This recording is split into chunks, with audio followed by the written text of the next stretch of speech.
আল্লাহ রাসূলের একজন সাহাবীর নাম হযরত খুবাইব রাদিয়াল্লাহু তাআলা আনহু। বুখারীর ভিতর হাদিসের ভিতর এসেছে, বানোয়াট কোনো কথা নয়। আল্লাহ রাসূল সাল্লাল্লাহু আলাইহি ওয়াসাল্লাম 10 জন সাহাবায়ে কেরামদেরকে এক জায়গায় দিনের কাজে পাঠালেন, দিনের দাওয়াতে পাঠালেন। পাঠানোর পরে কেমনে জানি কাফেররা খবর শুনতে পারলো এই রাস্তা দিয়ে মুসলমানরা গিয়েছে, এই রাস্তা দিয়ে মুসলমানরা গিয়েছে। এই খবর যখন শুনতে পারলো, কাফেররা 7 জন সাহাবীকে হত্যা করে দেয়, শহীদ করে দেয়। যখন 7 জন সাহাবীকে শহীদ করে দেয়, তার কিছুদিন পরে আরো 2 জন সাহাবীকে হত্যা করে ফেলে, শহীদ করে ফেলে। বাকি একজন বাকি রয়ে যায়, তার নাম হযরত খুবাইব রাদিয়াল্লাহু তাআলা আনহু। বাবারা মনোযোগ দিয়ে শুনেন, হযরত খুবাইব রাদিয়াল্লাহু তাআলা আনহুর ঈমানটা কত দামি ঈমান ছিল। হযরতে খুবাইব রাদিয়াল্লাহু তাআলা আনহুকে কাফের মুশরিকরা বন্দী করে নিয়ে যায়। বন্দী করে নিয়ে যাওয়ার পরে একটা ঘরে তাকে আটকায় রাখে। কিতাবের ভিতরে এসেছে 2-4 দিন তাকে খাবার পানি দেয়। তারপরে হযরত খুবাইবকে আর খাবার পানি দেওয়া হয় না, আর খাবার দেওয়া হয় না। 2-4 দিন খাবার দেওয়ার পরে হযরত খুবাইবকে আর খাবার দেয় না।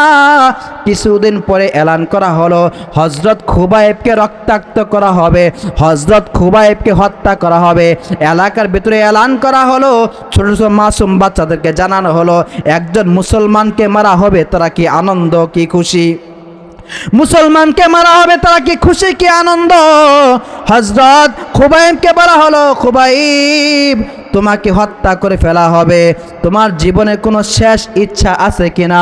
হযরত খুবাইবকে যে জায়গায় শহীদ করা হবে, তাকে যে জায়গায় হত্যা করা হবে, সেই ময়দানে নিয়ে যাওয়া হয়। ময়দানে নিয়ে যাওয়ার পর হযরত খুবাইবকে বলে, তোমার জীবনে কোনো শেষ ইচ্ছা আছে কিনা? হযরত খুবাইব কাফেরদেরকে বলে, আমার জীবনের শেষ ইচ্ছা উসল্লি রাকাতাইন, আমি 2 রাকাত নামাজ পড়তে চাই। কয় রাকাত? এই বাবারা, নিজেকে ইমানদার বলে দাবি করেন, নামাজ পড়েন না। নিজেকে ইমানদার বলে দাবি করেন, হারাম খান এমন মুসলমান আছে না নাই? নিজেকে ইমানদার বলে দাবি করে নামাজ পড়ে না, পর্দা করে না, রোজা রাখে না, হারাম খায় এমন মুসলমান আছে না নাই? ও আমার বাবারা, হযরত খুবাইবের দিকে তাকান। হযরত খুবাইব বলে, মৃত্যু এসে যাবে, তাকে হত্যা করে দিবে। এই অবস্থায় বলে, উসল্লি রাকাতাইন, আমি 2 রাকাত নামাজ পড়তে চাই। হযরত খুবাইব 2 রাকাত নামাজ পড়ে, তাড়াতাড়ি করে 2 রাকাত নামাজ পড়ে নেয়। যখন 2 রাকাত নামাজ পড়া শেষ হলো, কাফেররা হযরত খুবাইবকে বলে, কি ব্যাপার খুবাইব, এত তাড়াতাড়ি কেন নামাজটা শেষ করলা? এত তাড়াতাড়ি নামাজ কেন শেষ করলা? হযরত খুবাইব বলে, হে কাফেররা, তোমরা শুনে রাখো, আমার তাড়াতাড়ি নামাজটা শেষ করার ইচ্ছা ছিল না। আমি নামাজের ভিতরে এমন মজা পাইতেছিলাম, আমার মনে হচ্ছিল নামাজটা আরেকটু লম্বা করে, আরেকটু লম্বা করে, নামাজটা আরেকটু লম্বা করে, নামাজের ভিতরে আমি মজা পাইতেছিলাম। কিন্তু তোমরা যদি এই কথা বলো যে আমি নামাজের ভিতরে দেরি করতেছি মৃত্যু থেকে বাঁচার জন্যে, ইসলামকে নিয়ে তোমরা কলঙ্ক করবা, মুসলমানদেরকে নিয়ে তোমরা খেলা করবা যে মুসলমান মৃত্যুকে ভয় পায়, মুসলমান কখনো মৃত্যুকে ভয় পায় না, ঠিক কিনা? হত্যা হতে পারে, ফাঁসির রশিদে ঝুলতে পারি, কিন্তু কখনো তোমাদের সামনে মাথা নত করব না, ঠিক কিনা? একমাত্র মুসলমান আল্লাহ তাআলার সামনে মাথা ঝুঁকায়। এর জন্যে হক কথা বলার কারণে জেলে যেতে হয়, হক কথা বলার কারণে যদি গুম হতে হয়, তারপরে মুসলমান কখনো হক কথা বলা ছাড়বে না, ঠিক কিনা? ও আমার বাবা, হযরত খুবাইব বলে, ও কাফেররা, তোমরা শুনো, আমি তাড়াতাড়ি করে নামাজ পড়লাম এই জন্যে যাতে তোমরা এই কথা বলতে না পারো আমি নামাজ লম্বা করতেছি মৃত্যু থেকে বাঁচার জন্যে। আমি মৃত্যু থেকে বাঁচার জন্যে আমি তাড়াতাড়ি নামাজ শেষ করি নাই। তোমরা যাতে আমার ধর্মকে নিয়ে, ইসলামকে নিয়ে ব্যঙ্গ করতে না পারো, ইসলামকে নিয়ে কটূক্তি করতে না পারো, সেজন্য আমি তাড়াতাড়ি নামাজটা শেষ করেছি।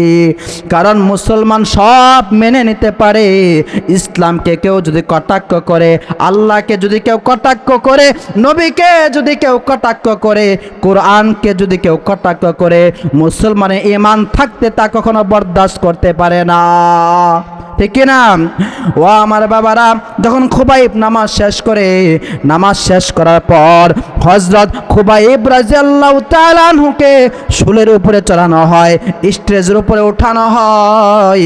ওঠানোর পরে আপনারা দেখবেন মা বোনেরা কুমড়ার মুরব্বা বানানোর জন্যে যেরকমভাবে কাটা চামিচ দিয়ে গুছায়া খুছায়া রসগুলো বের করে, জলপয়ের আচার আমানা আচার বানানোর জন্যে যেমনভাবে খুচায়া রস বের করে কানা করে, হযরত খুবাইবকে পেরেক মারা হয়।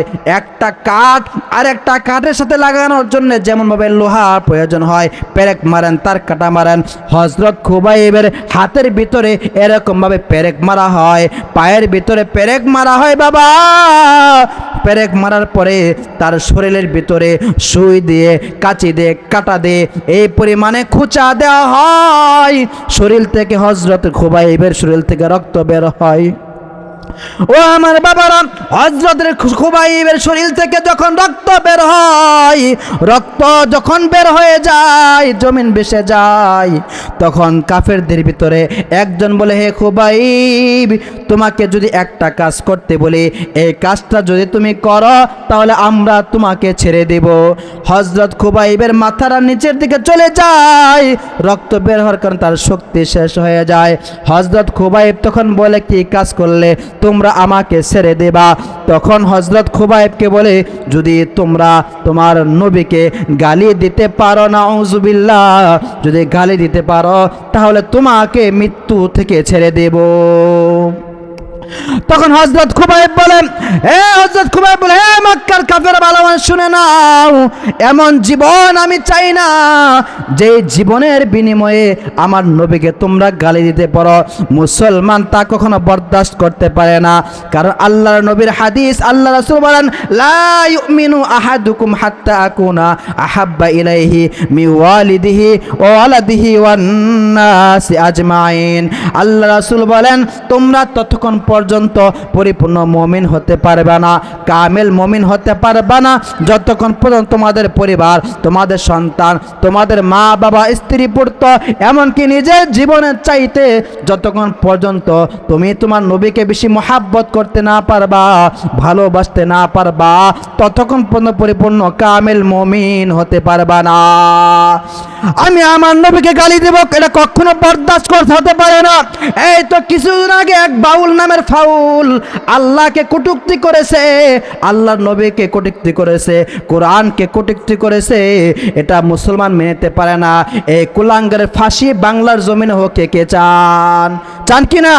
আল্লাহর নবীকে যদি কেউ গালি দেয় সহ্য করবেন, আল্লাহর কোরআনকে যদি কেউ গালি দেয় এটা সহ্য করা যাবে না।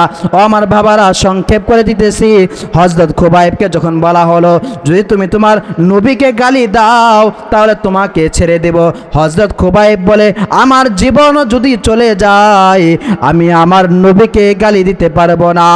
হযরত খুবাইব যখন গালি দেয় না, হযরত খুবাইবকে কাফেররা শহীদ করে দেয়, তিনি শহীদ হয়ে যায়।